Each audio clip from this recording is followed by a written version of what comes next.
nivel, me parece, de la CEPAL, ¿no?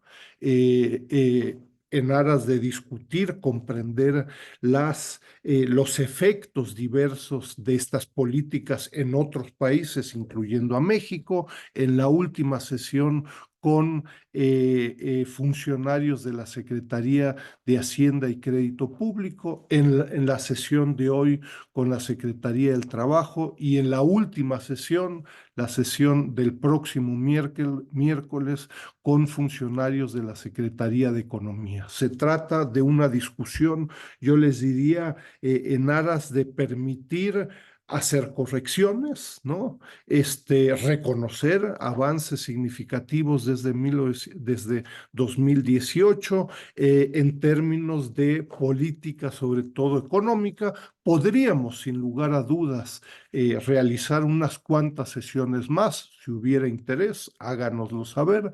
Pudiéramos hacerlo en otro formato posteriormente, ¿no? Entonces, en fin, lo dejo así. No quiero ocupar el micrófono. Me parece que el interés es de escuchar, en fin, al secretario del Trabajo. Entonces, solo quisiera confirmar que estuviera con nosotros Marat Baruch Bolaños López. ¿Está con nosotros el secretario para presentarlo o está todavía en esta reunión para integrarse en un momento?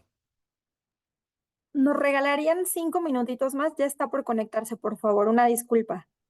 Bueno, acá lo esperamos pacientemente, les agradecemos mucho. Gracias. Eh, y yo les recuerdo, en términos, digo, seguramente Mauricio en un momento nos recordará, ya habiendo avanzado las respectivas sesiones, ya estamos en la cuarta, yo creo que ya se ha venido haciendo de esa forma. Enviaremos vía el chat el formato para de nuevo inscribirse a la respectiva sesión. Yo les recuerdo la exigencia en caso de que ustedes quisieran un reconocimiento es que hubieran participado, asistido en al menos 4 de las 5 sesiones, que es el 80%, ¿no? Entonces, les pedimos ahí estar atentos y bueno, vamos a estar registrando ahí su participación, ¿no? Por último, yo les recuerdo, ojalá tuviera yo la agenda de algunos de los ponentes, se imaginarán, no es el caso, ¿no? Entonces, les puedo asegurar, desgraciadamente, algunos de ustedes los conozco, a la mayoría no. No hay acá ninguna agenda personal de incluir a alguien o no en las preguntas. Tenemos el espacio para hacer 3, 4, 5 preguntas. Si los ponentes les da su tiempo, hacemos una segunda, por mí una quinta vuelta. Se podrán imaginar, no siempre es posible. Yo les pido ahí su solidaridad y su paciencia en aras de permitir, en fin, un curso en los tiempos acordados y hacerlo con los ponentes. Digo, no tiene sentido acá hacer 25 preguntas si estamos solos, ¿no? Entonces, les pido ahí un poco de paciencia y comprensión. Les puedo asegurar, yo veo simplemente las manos levantadas. Se supone que el sistema lo hace por el primero, segundo, tercero y cuarto. Ojo, el sistema no es infalible. Entonces, me hago responsable si me equivoco. Les puedo asegurar que no hay ninguna agenda de querer que A, B o C no haga preguntas. Duro y a la cabeza, ¿no? También tienen mi correo. Y entonces con muchísimo gusto estoy disponible en dussel@unam.mx. Estoy en la mejor disposición de aclarar, aceptar críticas por supuesto que profundizar algunas de las temáticas abordadas en el curso, ¿no? La propuesta es hacer un breve curso, se podrían hacer 20 sesiones. Empecemos con una discusión, ¿no? ni más ni menos, ¿no? Entonces, en cuanto Marat Baruch, secretario del Trabajo, esté disponible, pues le damos el micrófono. Les pido un momento de su paciencia e iniciaremos con la presentación de él y también con los comentarios del doctor Federico Stesano, que está acá con nosotros, ¿no? Un momento, por favor. Ya se encuentra conectado el secretario Marat Bolaños. ¿Sí? ¿Nos escucha?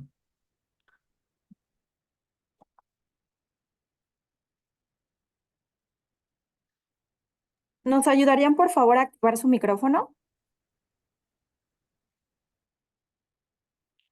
Sí, claro que sí. ¿Cómo aparece?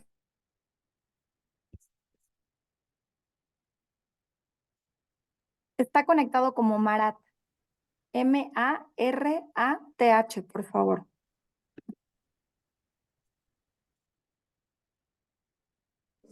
Listo, le acabamos de dar los permisos. Ya puede abrir su micrófono, secretario Marantí. Perfectísimo. Secretario Hola, Marat, hola, ¿nos muy buenas escucha? noches. Sí, ¿nos escuchamos? Perfectamente, sí. Perfecto. Muchísimas gracias a todas y todos.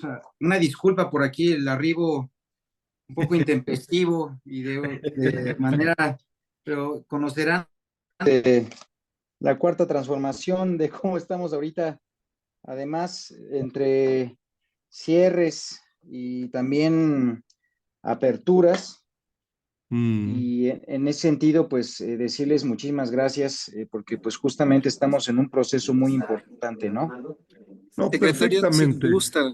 Secretario, si quiere, yo lo presento brevemente y Muchas después gracias. continúa como lo habíamos acordado. Entonces estamos con un ponente y un comentarista. Inicio con la presentación del ponente, después del comentarista. Marat Baruch Bolaños López es actualmente el secretario de Trabajo y Previsión Social.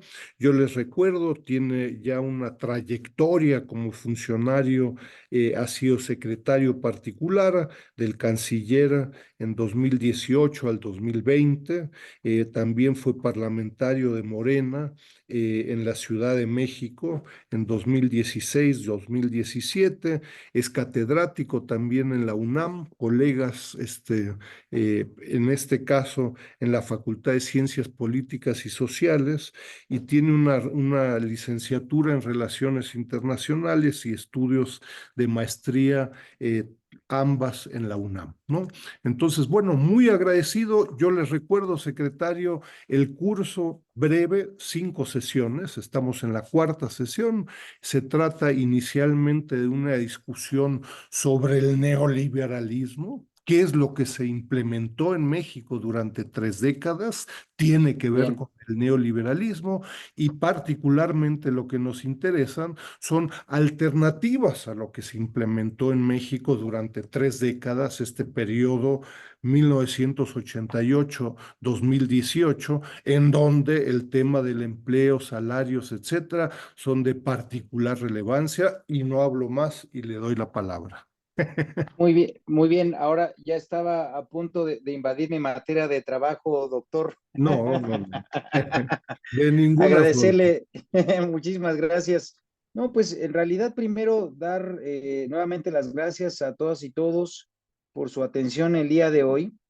Creo que estamos en un momento muy importante de la historia del país, porque primero estamos a prácticamente 6 años del arranque del primer gobierno de la transformación, del cierre de la administración del presidente Andrés Manuel López Obrador, pero además con la oportunidad de entender a cabalidad los logros que ha tenido este gobierno, que derivaron primero de un proyecto alternativo de nación y que posteriormente se enarbolan como una serie de políticas públicas de mejoramiento del ingreso y de las condiciones laborales de las y los trabajadores, que además ya tienen efectos y también resultados muy palpables. Entonces, creo que lo primero que tendríamos que hacer justamente es retroceder algunos pasos, por no decir incluso algunas décadas, para poder entender la dimensión que tiene este esfuerzo que ha significado la Cuarta Transformación y también posteriormente saber hacia dónde posiblemente iríamos.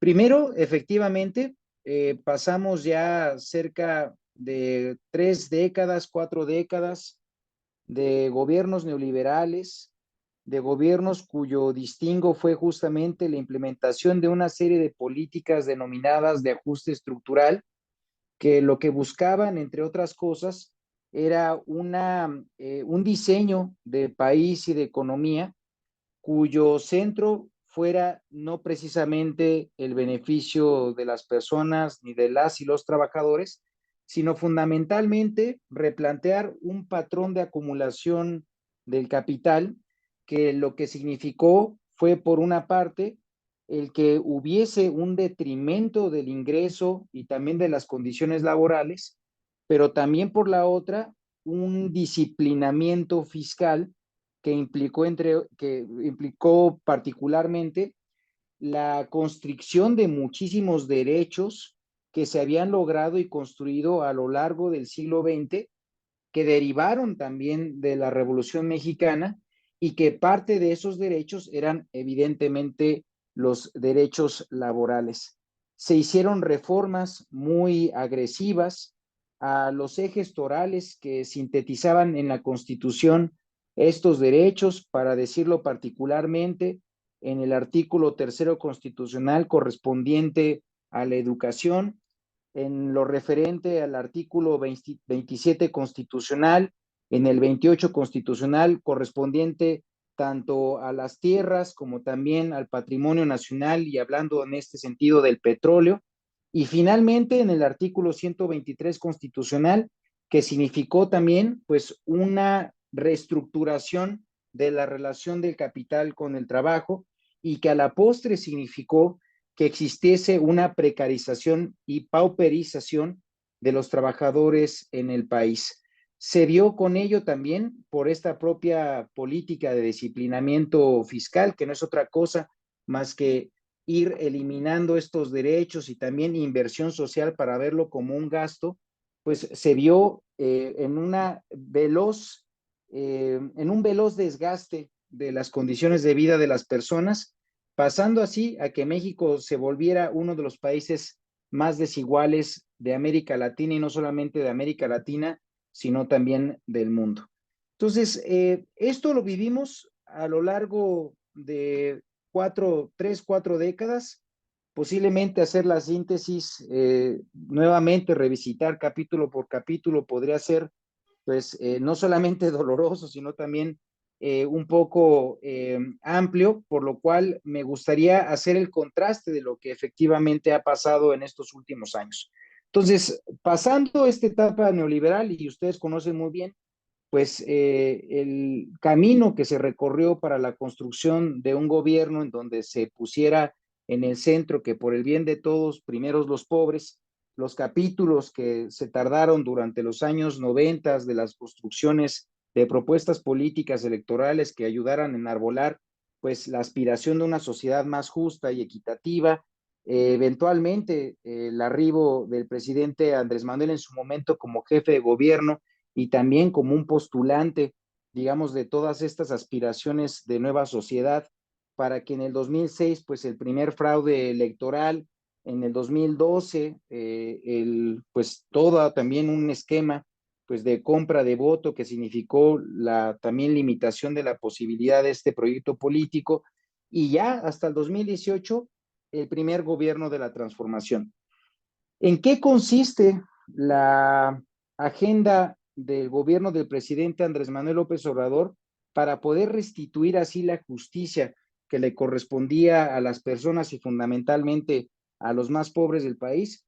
Fue primero hacer también una implementación de programas del bienestar, sobre todo enfocado a los que más así lo necesitan. Hablamos de los adultos mayores, hablamos de las personas con discapacidad, hablamos de los estudiantes, hablamos de los jóvenes, hablamos de las madres trabajadoras, y por la otra también una serie de medidas que buscaban justamente restituir los derechos que fueron deconstruidos y prácticamente destruidos durante las décadas del periodo neoliberal. Fue así que comienza primero como una propuesta de campaña, pero posteriormente materializándose año con año, el que haya un aumento consistente en el ingreso de las y los trabajadores. Recibimos el gobierno con un salario mínimo de 88 pesos diarios, prácticamente en el arranque de la administración, para que fuera así poco a poco recuperando su poder adquisitivo. Estamos hablando que fue un aumento del 116%, ya ahora en el acumulado a 6 años, con lo cual se está recuperando, como les digo, pues el valor del salario que fue perdido en muy buena parte durante este periodo neoliberal. Por otra parte, hicimos una diferenciación en las zonas del aumento del salario, perdón. Se hizo una zona del salario mínimo general prácticamente en el grueso del país, en donde creció en este 116%, y otra parte en la zona de la frontera norte, en donde ese aumento fue prácticamente del 200%, justamente para que con este estímulo económico de tener un salario mucho más alto, pudiera tener un diálogo mucho más natural en la zona fronteriza con Estados Unidos y también pues así restituir la justicia que se requería para los trabajadores fronterizos. Por otra parte, también se implementó un programa único en el gobierno de México para la juventud, que es el programa de Jóvenes Construyendo el Futuro, mismo además que tengo que decir con muchísima satisfacción que fue discutido el proyecto de ley de modificación más bien constitucional para que fuera incluido también este programa como un derecho para las y los jóvenes. Jóvenes Construyendo el Futuro, un programa que ya a la fecha ha beneficiado a 3 millones de jóvenes en todo el país. Un programa además que está implementado para los jóvenes entre 18 y 29 años, mujeres y hombres que no estudian y no trabajan, porque desafortunadamente durante también las décadas del periodo neoliberal, a los jóvenes se les achacó la responsabilidad de no trabajar y no estudiar, como si no fuese más bien un derecho y una obligación estatal que estaban consagrados también incluso en en el articulado de nuestra Carta Magna, y que eso fue denegado para la juventud. Entonces, el presidente, haciendo esta evaluación, pues hizo un planteamiento de la creación de un programa, perdón, específicamente para los jóvenes, que fue justamente Jóvenes Construyendo el Futuro, y como les digo, satisfactoriamente, 3 millones de jóvenes recibieron a lo largo de su participación en un año el salario mínimo asegurado, que como les digo, ha tenido además un incremento año con año, y esto ha significado también que más del 60% de los jóvenes que han participado en el programa lograran la posibilidad de tener un trabajo o ocupación productiva.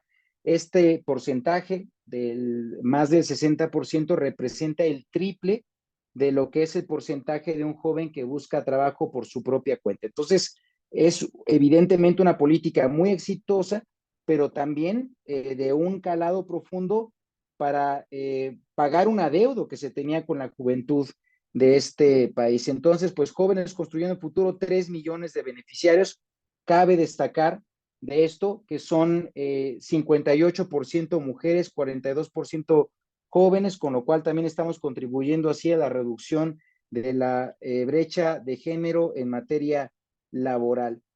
Por otra parte, también se hizo una reforma laboral, una reforma que implicó que se propiciaran las condiciones para que existiese una negociación colectiva auténtica, como saben también, para algunos que seguramente ya han estudiado el periodo no solamente neoliberal, sino también pues autoritario de los años precedentes. Hubo un disciplinamiento de la fuerza laboral a través del control de las organizaciones sindicales desde el Estado, y esto significó que los trabajadores no pudieran tener las condiciones de una negociación auténtica, basada en la libertad de decidir quiénes son los representantes de los trabajadores, de sus dirigencias sindicales, y que con ello también se permitiera que hubiese posibilidad de también tener mejores condiciones laborales. Esto se hizo también una realidad a partir de esta reforma laboral implementada en el año 2019, y con ello lo que pasó fue que se convocó a los trabajadores a hacer ejercicios democráticos de elección libre, directa y secreta, es decir, que los trabajadores no votaran más a mano alzada quién iba a ser su líder sindical, sino que fuese a través de una urna con todas las condiciones para que de manera libre pudieran decidir quién iba a ser su próximo representante frente al centro de trabajo. ¿Qué es lo que permitió esto? Como les digo, pues que hubiese también un aumento de las condiciones del trabajo y también una negociación sobre todas las cláusulas de los contratos colectivos de trabajo. Nos permite con ello también que haya una fuerte promoción de la organización del trabajo y de las organizaciones de las y los trabajadores.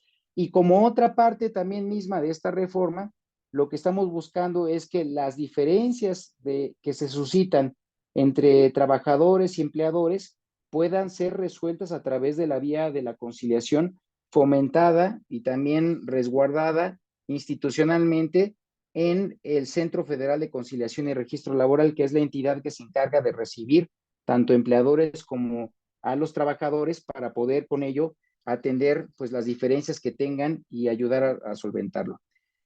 Otro tema importantísimo dentro del gobierno del presidente Andrés Manuel López Obrador es el de la reforma al outsourcing, que fue prohibir este esquema pernicioso de contratación en donde pues muchas ocasiones había empresas que generaban muchísimo valor y también ganancias y utilidades, y desafortunadamente, aun cuando la Constitución establece que las ganancias, estas utilidades, tienen que ser repartidas entre los trabajadores también, no lo eran así porque los empleadores no reconocían a los trabajadores que estaban trabajando para ellos.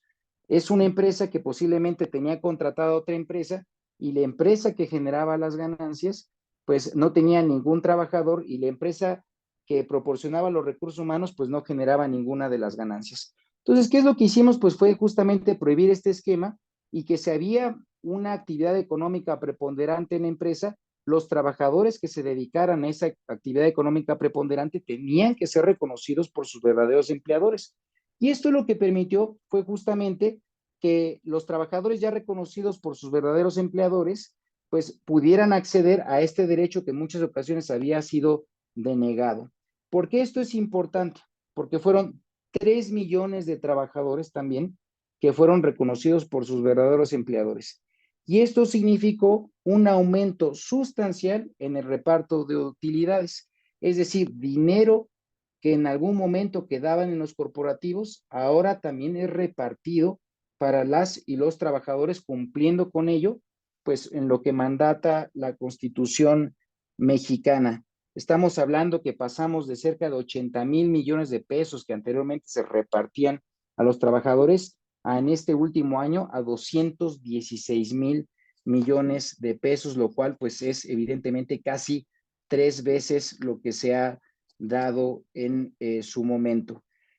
También hemos ampliado pues los procesos de inspección laboral. Podrán decir, bueno, ¿esto a qué se refiere inspección laboral? Es simplemente ver que se estén cumpliendo con las condiciones de trabajo, que no haya riesgos en términos de seguridad y también de sanidad, y que haya un buen desarrollo también de las actividades económicas con ello mismo. Se ha tenido también índices sin ningún registro precedente de trabajo formalmente inscrito frente al IMSS, 2,400,000 trabajadores que ya cuentan con su servicio médico, con su derecho a la vivienda y también con la posibilidad de recibir una pensión, lo cual también estamos hablando que es un registro inédito, también un aumento sin precedentes en el salario promedio de los trabajadores en el país,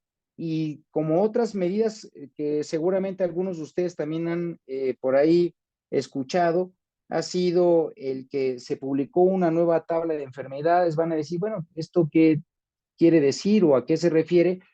Tiene que ver con que los trabajadores o una tabla de enfermedades, cuando uno quiere o tiene alguna enfermedad, pues pide permiso para ausentarse del trabajo, y en muchas ocasiones esta tabla de enfermedades, al no estar actualizada, pues un trabajador perdía el día y no estaba cubierto porque simplemente la enfermedad no está registrada.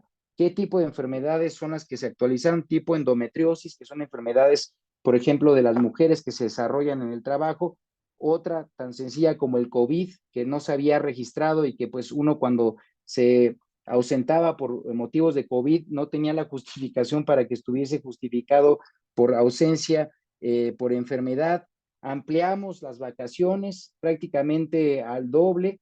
México, sorprendentemente, como ustedes lo saben, no solamente tienen de los mejores trabajadores del mundo, sino además de los que menos vacaciones tienen también, y esto lo que buscamos pues es que puedan tener con ello pues mejores condiciones de vida a todas y todos.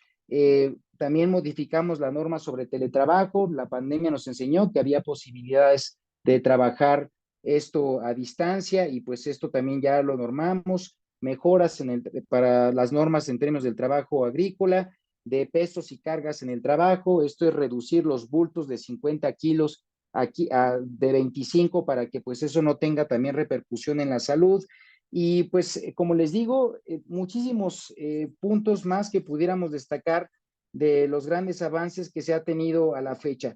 Otro que ya fue de las últimas que el presidente presentó frente a todas y todos fue la reforma al injusto sistema de pensiones que fue modificado en el año 1997, y por otra parte también en el año de 2007, en donde lo que se hizo fue pues que los trabajadores que ya tenían derecho a una pensión digna fueran prácticamente sujetos a un nuevo esquema que significara también la limitación de este importante derecho a la pensión, pasando así que algunos de los trabajadores que anteriormente hubieran podido optar a que respecto a su último salario tuvieran también el 100% de su última cotización como monto de pensión, pues bajar ese porcentaje del 100% apenas al 26%. Es decir, si un trabajador de pronto estaba ganando 10,000 pesos de su último salario,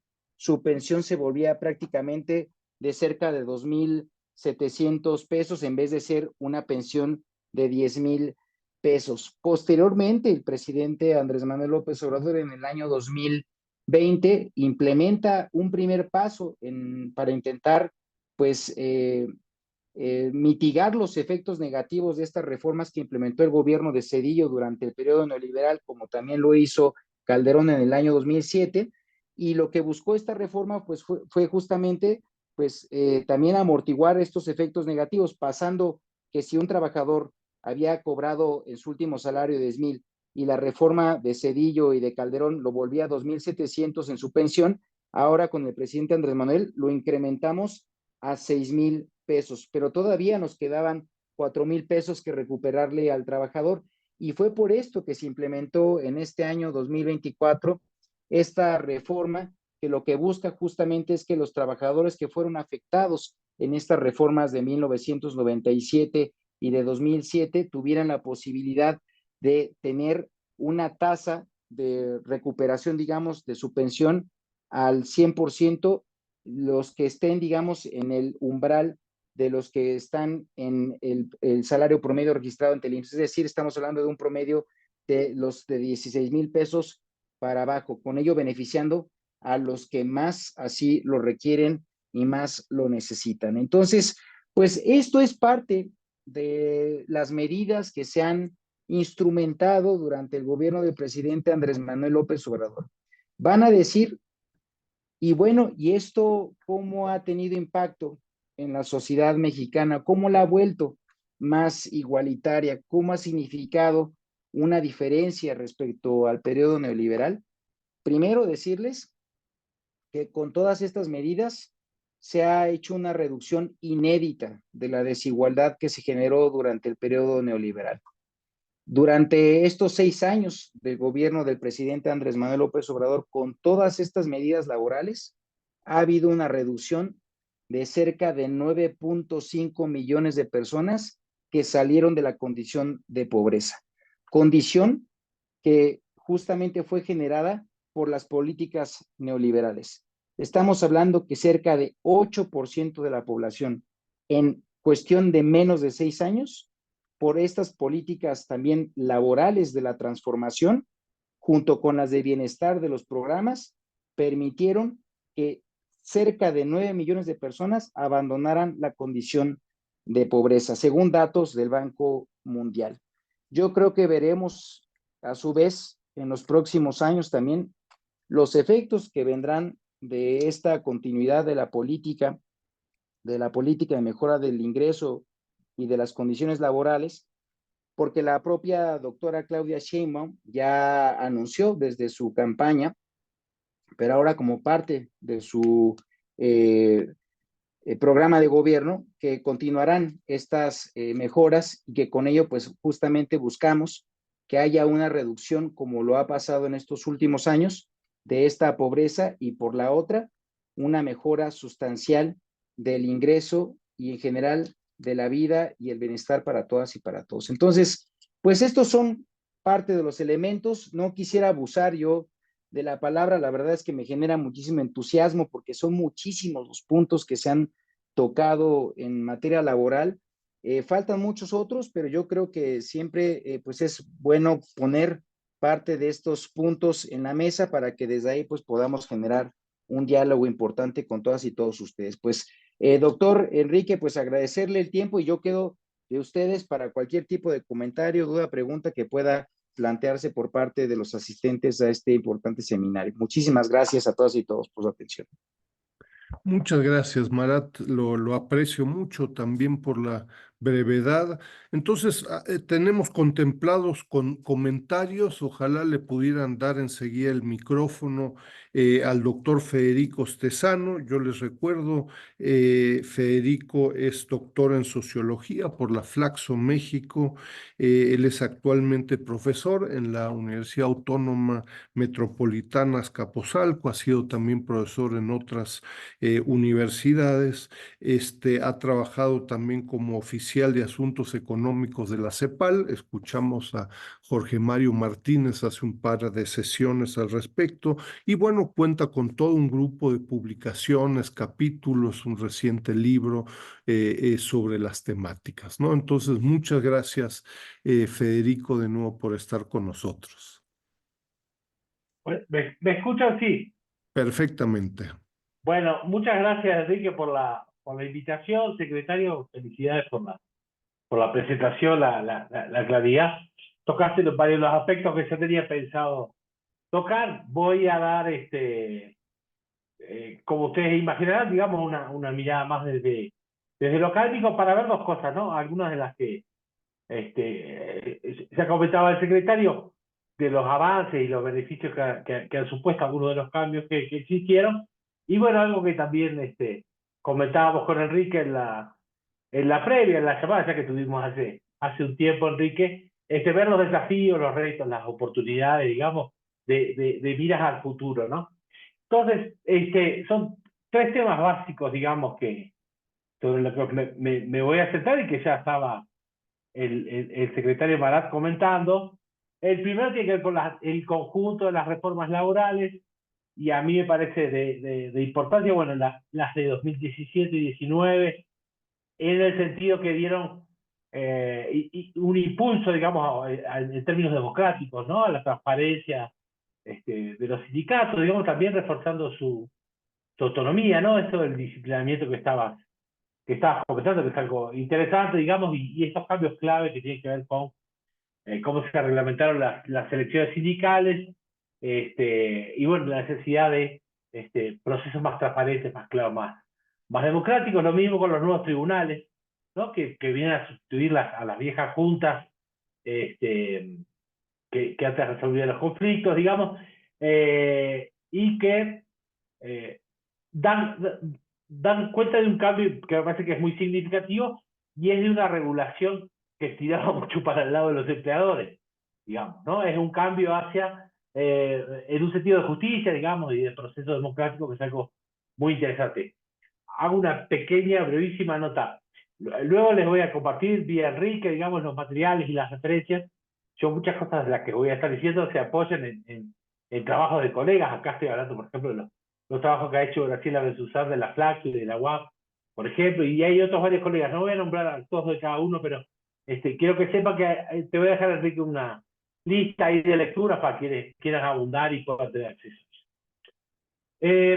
Bueno, y el otro punto que a mí me parece muy significativo son las reformas del 2021, digamos, y cómo cambia la regulación de la subcontratación y el outsourcing, y digamos, el sentido que tiene también de justicia y de transparencia, digamos, al permitir solo que subcontratación, cuando tiene un efecto productivo, digamos, ¿no? Con un objetivo productivo, no un objetivo de evasión fiscal, que va al detrimento de los trabajadores, digamos, que implica menos costos y cargas salariales, digamos, y también las sanciones, digamos, que se establecieron, ¿no? En el marco de esta regulación nueva para la subcontratación. Además, que ustedes saben, digamos, que son digamos, hay muchos estudios, la DICTE tiene un poco muy claro en esto, digamos, se asocian siempre a condiciones de malos empleos, digamos, ¿no? Cuando hay estos procesos de subcontratación, y actividades que son, digamos, en términos productivos, muchas veces de las menos dinámicas, digamos, de las de menor complejidad. Entonces, digamos, ahí hay una forma me parece que es una excelente estrategia, digamos, para cortar esa dinámica también que ya existía. Hay investigaciones de varios colegas que ya están notando, digamos, estudiando casos, sectores, regiones en particular, mostrando cómo esta recontratación que hubo de los trabajadores que antes estaban en los esquemas de outsourcing, pasando a la formalización, como esto, digamos, a través de estos efectos positivos, ¿no? En la formalización del empleo supuso un incremento también en el impuesto de la renta, a la medida que estos trabajadores que se formalizaban se incorporaban a las nóminas de los empleadores, y también cómo fueron aumentando los salarios bases de cotización, ¿no? Entonces, estas cosas, digamos, sí marcaron una mejora. Todas estas cosas que nombré hasta ahora, digamos, marcaron una mejora que no tenía antecedentes previos, digamos, con el marco de estas becas, Enrique, que has marcado como nuestro periodo de referencia, ¿no? Del periodo anterior. Hay retos en ese sentido, y yo creo que tiene que ver con pensar en estrategias. Voy a estar un poco rondando con esto en estos minutos, para una mayor utilización de la fuerza laboral, digamos, aunque está en la brecha, ¿no? De la fuerza laboral subutilizada en niveles históricos mínimos, que es algo muy importante. Creo que tras el paso de la pandemia, digamos, todavía nos quedan espacios para pensar, ¿no? Estrategias como atacar, ¿no? este problema, y, digamos, todavía problemas de informalidad. Este no es un problema, obviamente, que solo está en México, digamos, sino que es típico de nuestras estructuras históricas, institucionales, y las dinámicas que ha tenido nuestros esquemas productivos, nuestros esquemas laborales, legislativos en toda América Latina. Pero hay también ahí un reto, un desafío todavía de ir corrigiendo el tema de la informalidad, y va disminuyendo, incorporando una mayor proporción de trabajadores formales.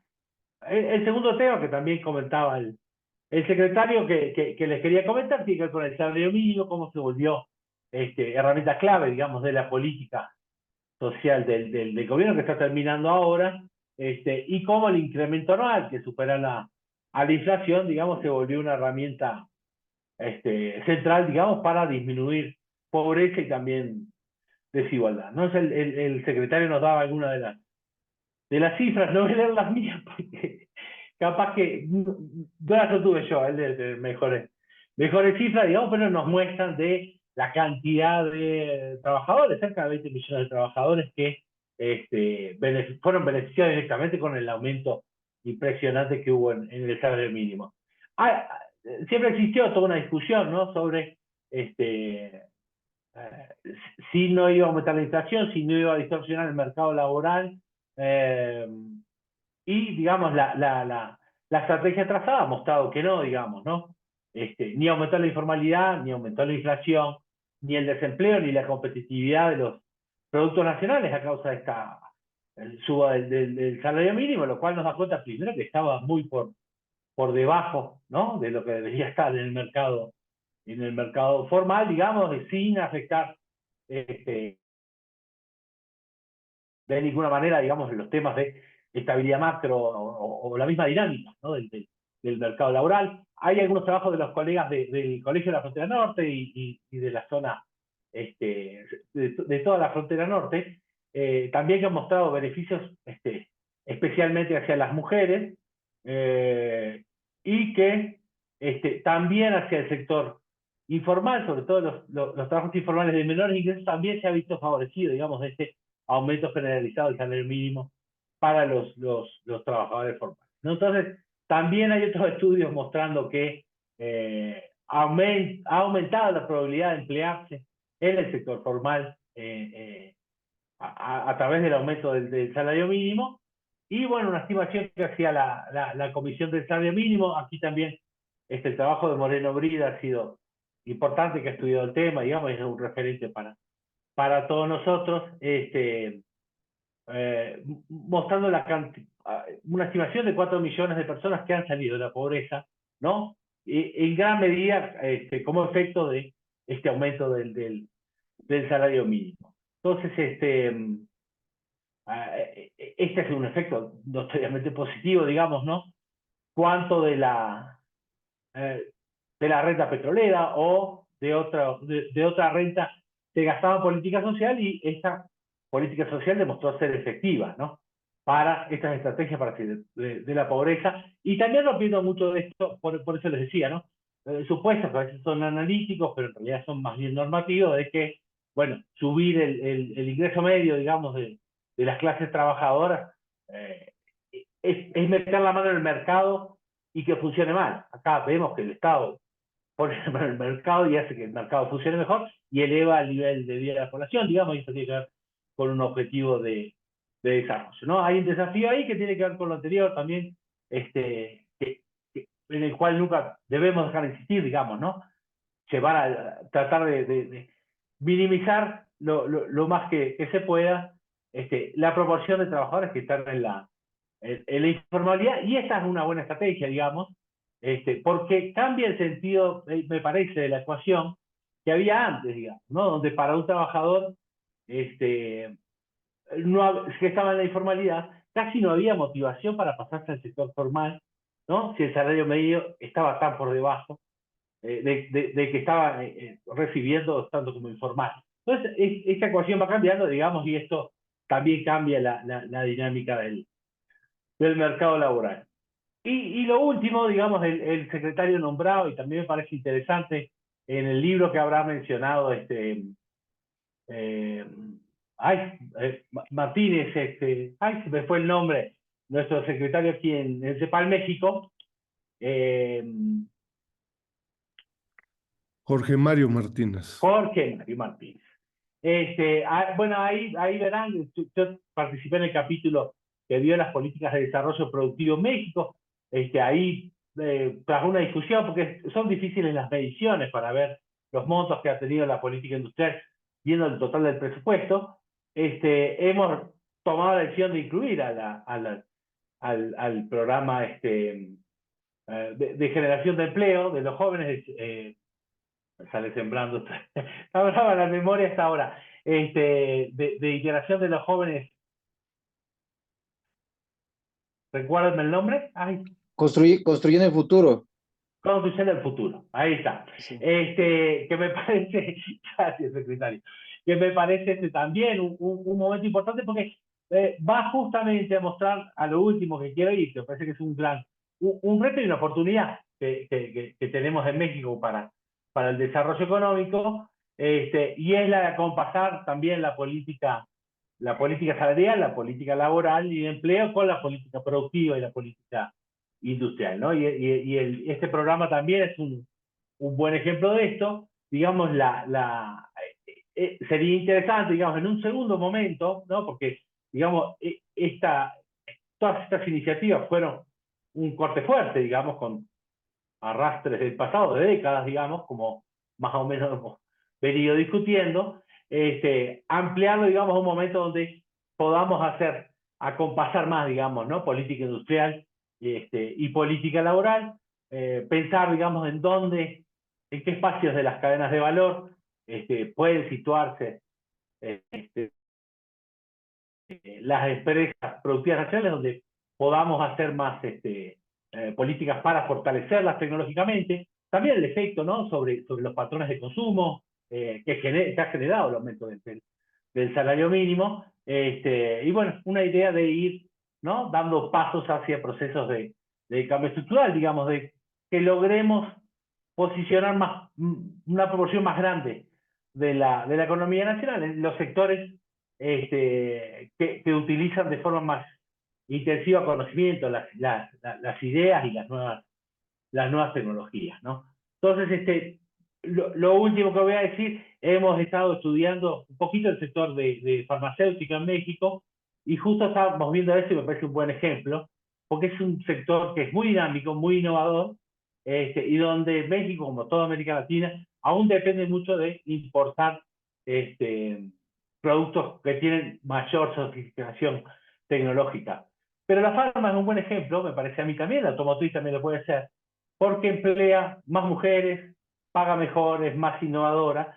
Entonces, de repente, sería, digamos, como un reto, una oportunidad para los pasos que siguen, digamos, y el proceso del próximo gobierno, también hacer foco para ligar esas cosas, ¿no? Las políticas de desarrollo productivo con las políticas laborales. Bueno, dejo por aquí mis comentarios, les agradezco el tiempo y bueno, saludo a todos los participantes y en especial al secretario Marat y al doctor Enrique. Muchas gracias. Muchas gracias, Federico. Secretario, si le parece, yo sé que tiene el tiempo acotado. Tomamos 3 o 4 preguntas en el orden que se fueron presentando. Varias de las preguntas que se hicieron en el chat, yo diría la mayoría, en algunos casos, no será la primera vez que lo escucha, un poco de desesperación, falta mucho, ¿no? Las brechas son enormes después de varias décadas. Yo por mi cuenta, y antes de darle la palabra a la primera, si le parece, 3 preguntas, y si tenemos más tiempo hacemos una segunda ronda, y si no, no. Y mi pregunta sería simplemente, ¿existen límites en el futuro en cuanto al aumento del salario mínimo y sus impactos que tiene en el resto de la estructura salarial, ¿no? Es decir, podemos imaginarnos otro sexenio con aumentos de 116%, o ya llegamos a un máximo, ¿no? Claramente ha habido un quiebre, ¿no? Las famosas correas de transmisión de Pedro Aspe, ¿no? Donde el salario genera inflación, pues queda demostrado que no es el caso, ¿no? Es un quiebre dramático de política económica. Pero ¿hay límites o en el próximo sexenio podemos esperar lo mismo?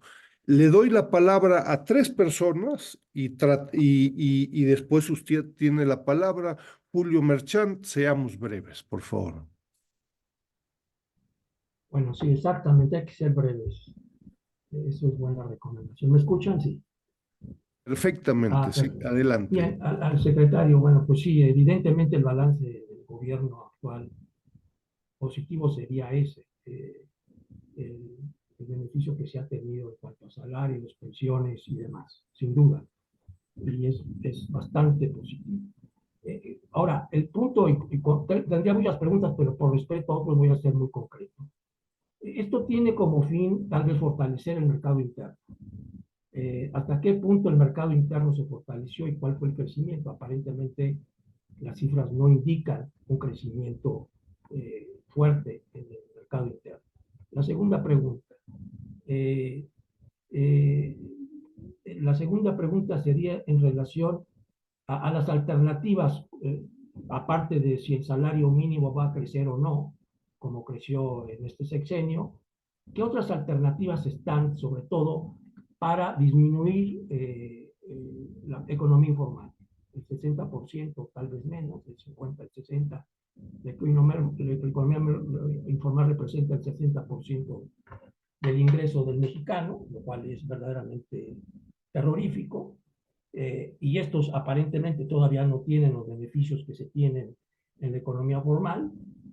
¿Cuál sería como alternativa para ir integrando estas personas a una economía informal, como lo destacaba el anterior ponente en cuanto a, por ejemplo, la industria automotriz? Muchas gracias. Hay muchas, pero ahí me quedo por respeto a todos. Muchas gracias. Y felicidades al doctor Dulce. Muy bien. Muchas gracias, Julio, lo aprecio, ¿no? Continuamos con los comentarios y preguntas de la señora Marta, creo, ¿no está? Por favor. ¿Nos escucha, señora Marta? Ahí está. Ya, Adelante. Por sí, favor. sí, soy la maestra Marta Elvira Márquez. Bueno, yo nomás tengo dos preguntas, una y una posible solución.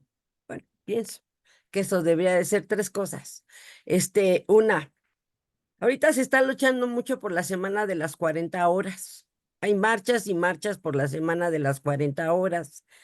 Y el hombre más rico de México, como siempre de tacaño y miserable, disculpen la palabra, se opone a toda esa serie de cosas y a pagar sus salarios ínfimos.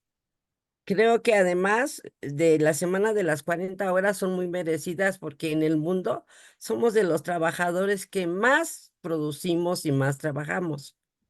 Está demostrado en cualquier lado, ¿no? Por cualquier cosa se vienen a poner aquí sus, eh, como Tesla y como todos ellos, ¿no? Ahora, ni las armadoras.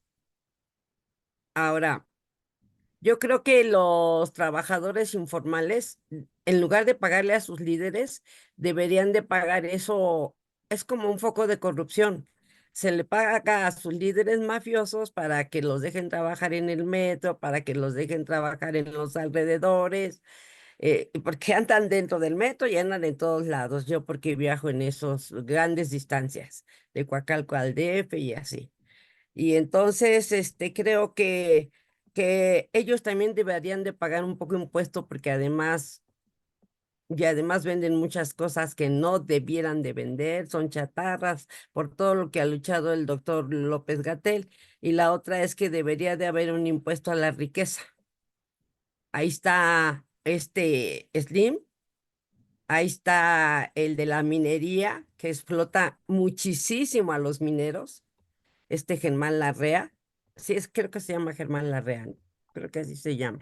Seamos Y breves. así hay un sinfín de mexicanos que explotan y explotan, y muchos, por ejemplo, el IMSS, a los trabajadores de SEARS, a uno les paga por comisión, y ni siquiera les da más que comisión. Entonces, Gracias. pues eso está bien mal. Entonces debe de haber un impuesto a la riqueza y una reforma fiscal tributaria a las empresas y a todos los que más ganan. Hay gente que gana más de 100,000 pesos. Esto, Muchas gracias, Marta. Fantástico. Recordemos, estamos con el secretario del Trabajo. Hablamos la sesión pasada con gente de Hacienda. Ojalá y el secretario Marat pudiera, en fin, modificar, reformar temas de impuestos. Pero bueno, ojalá y nos diera su opinión. Último comentario, José Alberto Maqueo. Seamos breves. Hola, buenas noches. Saludos a todos y a todas. El secretario Marat, dos cuestiones que llaman la atención después de la exposición. ¿Están contemplando para el mercado de los que egresan del CONACYT en maestría y doctorado realmente que puedan seguir con un empleo profesional y profesionalizante? Esa es una, porque no está claro. Conozco muchos exalumnos que después de haber cursado el doctorado no encuentran empleo, ¿no? Esa es una duda. Y la siguiente, ¿cómo están visibilizando en esta entrega-recepción a los trabajadores actuales que vienen trabajando en este sexenio, pero que solo han tenido contrato por mes, por mes, por mes, por mes, por mes? O sea, muchos viven verdaderamente acalambrados porque ya les dijeron que se les acabó, ¿no? Es el caso de la Comisión Nacional de Becas de Benito Juárez. Un ejemplo, entre muchos otros, sembradores de la nación, que vienen así ya como muy acalambrados en el miedo de que les han dicho que se acabó. Serían las dos preguntas que tendría yo. Doctor Enrique, un abrazo. Gracias. Gracias, secretario Marat. Buenas noches a todos. Muchas gracias, José Alberto. Secretario Marat, cantidad de diferentes perspectivas. Por favor, responderá a las que estén a su alcance, ¿no?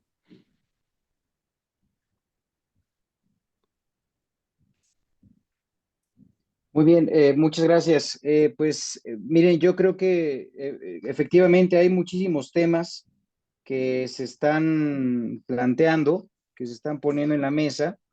Yo creo que también habla de el tamaño de los adeudos que ha habido en materia laboral para las y los trabajadores en el país.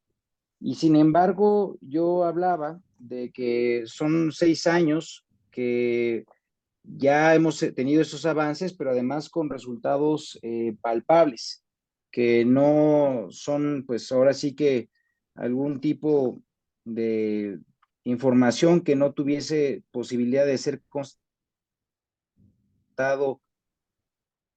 por la realidad.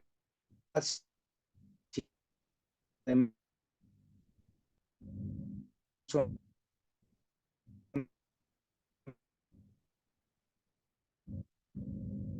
Secretario, se está, resultados reconocidos.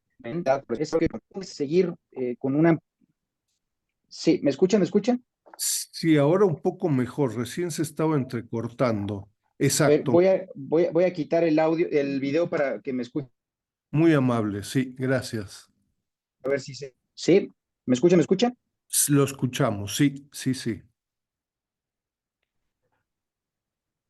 No, pero de nuevo Sí. no. A ver, entonces, sí, a ver si ya estamos más o menos mejor. Ahora sí, sí, de nuevo. Eso es. Bien, yo lo que mencionaba es si se puede seguir aumentando de manera ininterrumpida. Yo creo que primero la economía mexicana ha tenido también avances muy importantes en últimas fechas, con muchísima solidez. Creo que justamente ese es parte del marco del que se permite hacer pues una política que tenga también digamos, pensarse desde una dimensión de prosperidad compartida, como lo ha dicho la doctora Claudia Sheinbaum. Y también lo que se tiene que dejar claro es que la labor por parte de la Secretaría de Trabajo es que se debe de propiciar y buscar el equilibrio de los factores de la producción, pensando en el capital y en el trabajo, pero no perder de vista que nuestro objetivo es que por el bien de todos, primero los pobres, que se mejoren las condiciones de quienes más así lo necesitan. Entonces, pues sí, efectivamente hay límites, ¿no?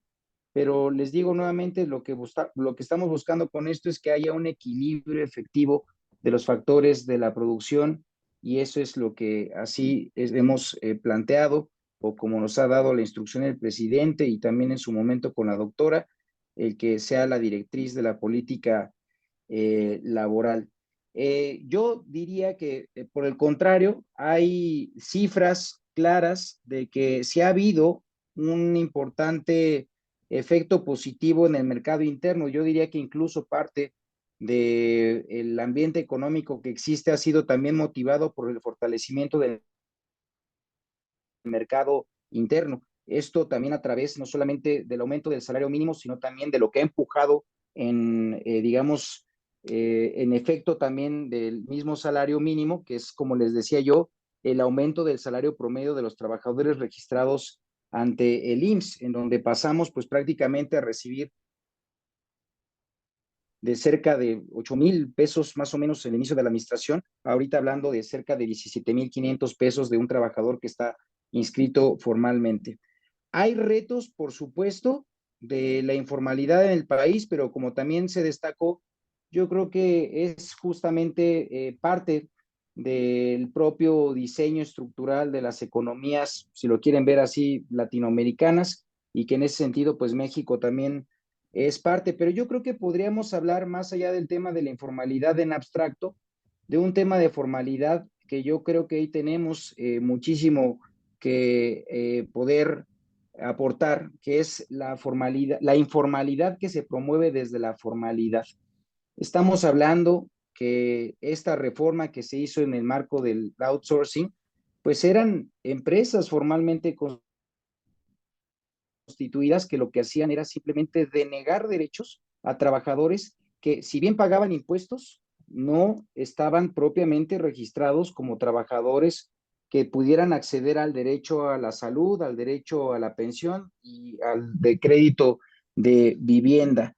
Lo que queremos es que avancemos sobre sectores económicos que tienen todas las condiciones para ser formalmente en términos de empleo, pero que han hecho pues también estrategias que pues no han cumplido con esta aspiración de formalizar el trabajo de sus colaboradores. Entonces, creo que esa es una parte en donde tenemos que apuntar también parte de nuestros esfuerzos, que sea justamente el de formalizar, el de poder impulsar en que en estos sectores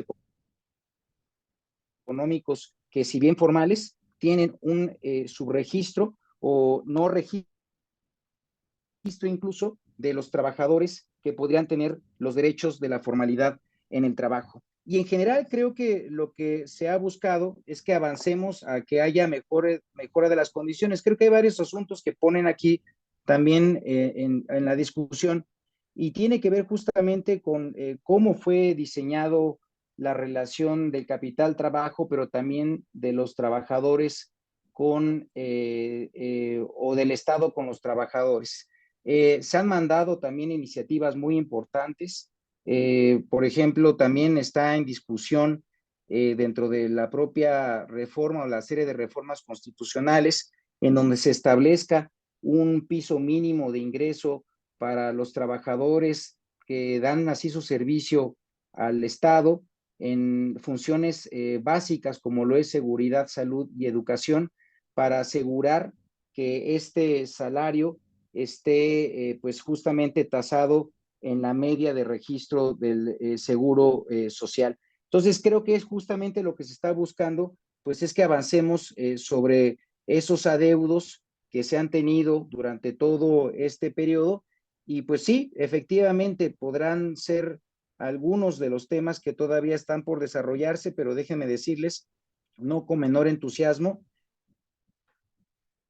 en menos de 6 años se han tenido muy buenos resultados. En ese sentido, decirles a todas y todos que nos sintamos muy orgullosos como mexicanas, como mexicanos, porque también el gobierno de México en ese sentido, con el respaldo pues de las mayorías y de la gente en general en el país, ha logrado generar las condiciones que permitan tanto el aumento del ingreso como también el aumento de las condiciones laborales. Entonces, pues bueno, esto es, como les digo, parte de todo este esquema. Yo sé que hay muchos asuntos que quedan también en el tintero. Podremos discutir sobre discusiones que se tienen que dar, por ejemplo, de las 40 horas, la jornada de las 40 horas. México es de los países que más trabajan en todo el mundo y pues justamente yo creo que es un momento también donde pues bueno, se está discutiendo y se tiene que discutir.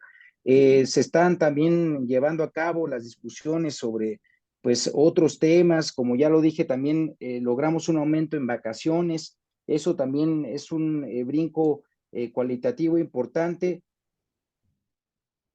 Y pues hay también otros planteamientos que están ahí, como el de la reducción en brecha en cuestión o en materia de género, que pues se tienen que seguir atendiendo. Entonces, yo les digo, pues tenemos 6 años por delante del gobierno de la doctora Claudia Sheinbaum.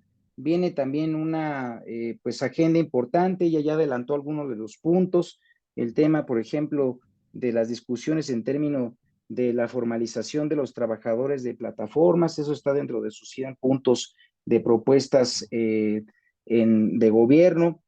También propiciar esquemas de formalización sobre estos sectores, por ejemplo, que son formales económicamente, pero son informales laboralmente, y otros más. Entonces, pues, yo creo que nos podría dar para varias sesiones, pero evidentemente lo que menos quisiéramos es aburrirlos con todos estos temas, más bien sí decirles, pues bueno, de parte de los alcances que se han tenido y que sin duda alguna suscitan muchísimo interés. Agradecerles a todas y todos por el tiempo, también evidentemente por la atención, y decirles, pues bueno, que creo que es muy importante que sigamos discutiéndolos para poder generar con ello también pues el escenario propicio de que la sociedad mexicana pues está planteando necesidades que deben de ser atendidas y que sin duda alguna por parte del gobierno de México vamos a apoyar al respecto. Muy bien, muchas gracias, Marat, muy agradecidos. Entiendo que tienes que retirarte, seguramente no se aburren en la Secretaría y tienen una cantidad de actividades, ¿no? Y más ahora, en fin, muy agradecido. Ojalá y nos pudieran enviar algunos documentos que ustedes consideraran relevantes para subirlos al portal, ¿no? En el ámbito de la presentación de las preguntas. Le estaríamos muy agradecidos, ¿no? Yo me permitiría darle la palabra a Federico Stesano si quisiera hacer algún comentario adicional, y desgraciadamente, pues el secretario se tiene que retirar, y yo lamento mucho, yo sé que había varias personas con las manos levantadas, no depende de mí, ¿no? Entonces, Muchísimas gracias, les mando un abrazo a todas y todos. gracias, secretario, y muchas gracias, Marat, lo apreciamos mucho, ¿no? Un abrazo, buenas noches. Federico, ¿quisieras tú hacer algún comentario adicional con base a lo comentado, a las preguntas? No, cerrar y dejar esas conclusiones, ¿no? Que sí ha habido un cambio significativo, y un cambio, digamos, en estos instrumentos y en estas medidas que se han tomado, pero también cambio en la conceptualización general, ¿no?